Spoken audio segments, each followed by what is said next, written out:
예수님 어디서 말씀 전하세요? 산에서 말씀 전하세요. 산상수훈. 산상수훈에서 특별히 강조점이 뭡니까? 율법 해설입니다. 율법 해설. 산에서. 여러분들, 우리가 여호와의 산에 올라가야 될 줄 믿습니다. 시편 24편 말씀처럼 여호와의 산에 오를 자 누구니? 마음이 청결하며 뜻을 허탄 데 두지 아니하며 거짓 맹세치 아니한 자로 이 자가 여호와의 산에 올라갑니다. 우리 신의 산에 올라가야 됩니다. 율법을 여러분 배우셔야 됩니다. 만방이 율법을 배우기 위해서 시온으로 몰려들 것이다. 입이, 그 메시아의 입이 율법에 대해서 가르칠 것이다. 그 이사야서에 다 나와 있어요.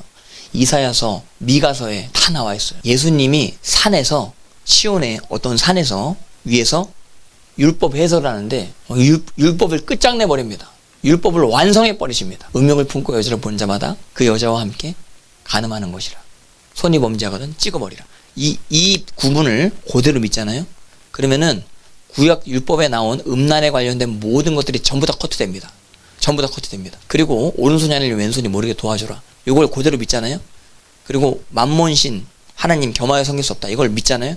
우상숭배에서 전부 다 커트됩니다. 그럼 돈신을 이기는데 어떤 우상숭배를 못 이기겠어요? 돈신을 이기는데 돈은 어떻게 이겨요?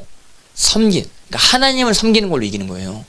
돈신을 이겨야지 해가지고 이기는 게 아닙니다. 돈에 대해서는 잊어버리고 열심히 사는 겁니다. 사명을 위해서, 하나님의 뜻을 이루는 것을 위해서 성령님의 인도하심 가운데 열심히 사는 겁니다. 이 땅 가운데 모든 것들이 합력하여 선을 이루게 될 줄 믿습니다. 만약에 여러분들 이런 분이 있다라고 쳐봐요. 예수님을 나는 믿는데 예수님 말씀대로는 살 수 없어. 이렇게 이야기를 한다라고 해봐요. 십계명은 내가 믿는데 예수님의 산상수훈대로는 난 살 수 없을 것 같아. 말하시는 분들은 율법의 저주에서 헤어나오지 못한다. 율법의 저주에서 왜 헤어나오게 예수님께서 하시냐면 말씀으로 이끌어내시는 거예요. 그러니까 맥시멈의 하나님의 기준을 성령으로 적용시켜 버리시는 거예요. 그러니까 미니멈의 죄악의 최소한의 어떤 한도를 그냥 쉽게 극복해 버리는 겁니다. 쉽게. 율법은 죄에 대한 해설서고 복음은 의의 최상의 기준에 대한 해설서입니다. 의의 최상의 기준. 그러니까 죄를 극복하기 위해서는 내 몸을, 지체를 의의 병기로 드려야 됩니다.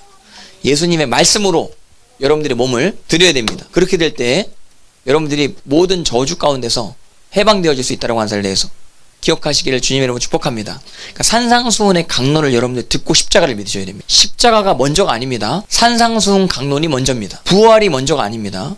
십자가가 먼저가 아닙니다. 예수님의 여러 천국 비유가 먼저입니다. 여러 논쟁들을 많이 하시잖아요. 안식일 논쟁, 밀반 논쟁, 이러고 논쟁들 많이 하시잖아요. 이것에 대해서 여러분들 정확하게 아셔야 돼요. 왜 그런 논쟁을 하시는지, 왜 바리새인들 심기를 건드리시면서 저렇게 이야기를 하시는지 그걸 여러분들이 미리 다 봐놓으셔야 돼요. 그 다음에 십자가가 여러분들에게 적용이 되는 겁니다. 모든 여러분들 서신서 보면은 구조가 다 어떻게 되어 있냐면 십자가 피 먼저 안 나옵니다. 다 빛 가운데 나오라. 그 다음에 피 뭐 이렇게 나옵니다. 그리고 행실, 베드로서에 보면은 행실에서 이렇게 행실에 대한 얘기가 나온 다음에 그 다음에 피에 대해서 이야기합니다. 좀 순서가 바뀌는 경우도 있어요. 근데 반드시 은혜가 나오면은 은혜 다음에 은혜 받은 사람이 어떻게 살아야 될지 그게 꼭 나옵니다. 이거를 분리시켜 놓는 게 구원파입니다. 구원파는 이단입니다. 구원파는요 로마서 12장부터 부담스러워요. 왜냐면 로마서 12장 13장 14장 15장 행동강령에 대해서 나오는 것이거든요. 근데 그거에 대해서 우리는 필요 없다, 우리는 그런 의무의 짐을 질 필요가 없다, 이렇게 믿어요. 구원파는 그게 의무의 짐이 아니에요. 주님의 계명이 지키기가 죄 짓는 것보다 더 쉽다니까요. 그리고 죄를 지으면 악의 구렁텅이에 빠져들게 되고 저주에 묶이게 됩니다.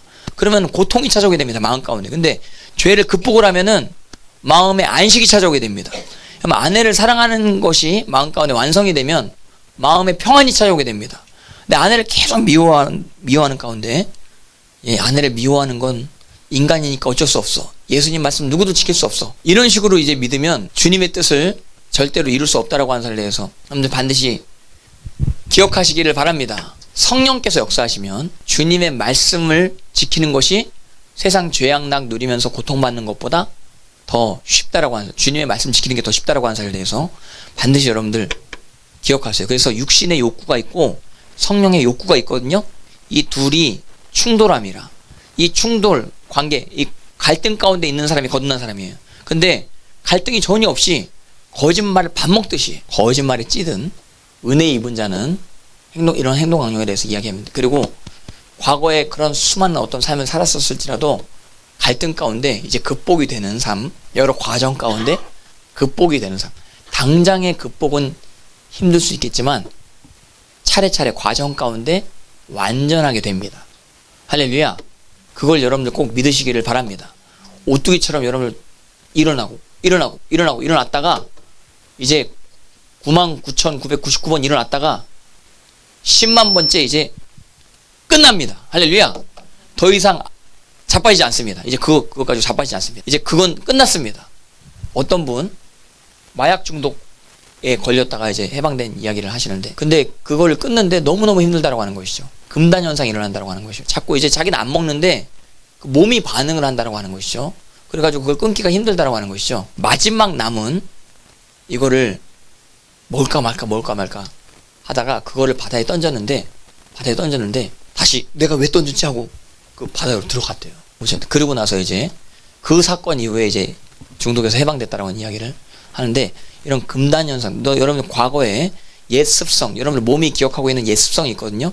그것 때문에 여러분들이 묶인 상황 가운데 속아가지고 죄 가운데 빠져서 정죄감 가운데 교회도 나오기 싫고 찬양도 드리기 싫다라고 하기보다는 드릴 자격이 안 된 것만 갖고 나는 그럴 자격이 안 된 것만 갖고 이런 정죄감 가운데 빠져 있으신 분들 많이 있으실 수 있거든요. 예, 그 정죄감 가운데 빨리빨리 일어나셔야 돼요. 그러니까 믿음이 성숙하면 이 시간이 단축됩니다. 빨리빨리. 할렐루야. 잘못했다가도 빨리빨리 일어나요. 왜? 주님의 은혜가 있기 때문에. 주님의 은혜는 그러라고 있는 거예요. 그러니까 주님의 은혜를 헛되지 않게 하기 위해서 빨리빨리 일어나고, 그리고 또 완전함을 향해 나아가고 하다가 이제 더 이상 일어나지도 않을 수 있는, 넘어지지 않는 수준까지 주님이 인도하십니다. 할렐루야. 예. 그래서 여러분들 하나님 앞에 이 믿음의 싸움 끝까지 싸우시기를, 피 흘리기까지 싸우라고 히브리서에 이야기하고 있는데, 하나님께서 여러분들 도와주실 줄 믿습니다.